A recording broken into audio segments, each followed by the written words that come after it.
పేరు గొప్ప ఊరు దిబ్బ అన్నట్టుగా ఉంటుంది మన పవన్ కళ్యాణ్ పరిస్థితి. పైకి చెప్పేవి శ్రీరంగ నేతలు, కానీ తనను నమ్మి కోట్లు పెట్టిన నిర్మాతలకు మాత్రం కుచ్చు టోపీలు.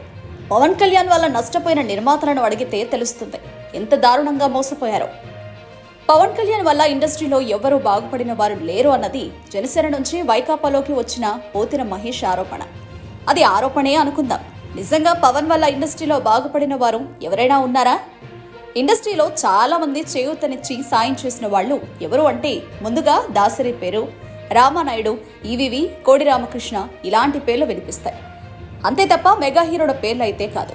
సరే, ఆ ముచ్చటంతా అలా ఉంచి పవన్ సంగతి చూస్తే కేవలం పవన్ లిఫ్ట్ ఇవ్వడం వల్ల, అవకాశం ఇవ్వడం వల్ల మాత్రమే బాగుపడ్డారు అనేవారు ఎవరూ లేనట్లే. బండ్ల గణేష్కు గబ్బర్ సింగ్ ఇవ్వడానికి కారణం ప్రేమ కాదు, తీన్మార్లో డబ్బులు పోగొట్టుకోవడం వల్ల. తర్వాత శరత్ మరార్ను దగ్గరకు తీసింది తనకో మనిషి సాయం ఉండాలని. అప్పట్లో తెలుగుదేశంతో మాట్లాడడానికి మధ్యలో ఒకరు ఉండాలి.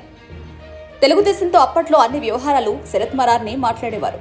అలాంటి శరత్ దూరం కావడానికి కారణం కాటమరాయుడు సినిమా నిర్మాణంలో జరిగిన సంఘటనలు. శరత్ బయటకు వెళ్లేలా ఎవరు పొగబెట్టారో అన్న దాని మీద రకరకాల గుసగుసలు ఉన్నాయి. హరిహర నిర్మాత రత్నం సంగతి పరిస్థితి తెలిసిందే. అజ్ఞాతవాసి, భీమ్లా నాయక్ తీసి ఆ నిర్మాతలు ఏమైనా లాభాలు చేసుకున్నారా? అత్తారింటికి నిర్మాత భోగవెల్లి ప్రసాద్కు తెలుసు తనకు ఏ మేరకు డబ్బులొచ్చాయో. మరి ఎవరు బాగుపడినట్లు? ఇండస్ట్రీ టాక్ను బట్టి ఒకే ఒక్కరు, దర్శకుడు త్రివిక్రమ్ మాత్రం కాస్త ఆదాయం సంపాదించారని అంటారు. ఈ మేరకు అనేక గాసిప్లు ఉన్నాయి. వకీల్ సాబ్ సినిమా సెట్ చేశారని, బ్రో సినిమాలో ముందుగా వాటా ఉండేదని, కానీ తర్వాత వేరే విధంగా డీల్ చేసుకున్నారని, ఓజీ సినిమాను సెట్ చేయడం వెనుక లెక్కలు వేరే అని ఇలా రకరకాలుగా గాసిప్లున్నాయి.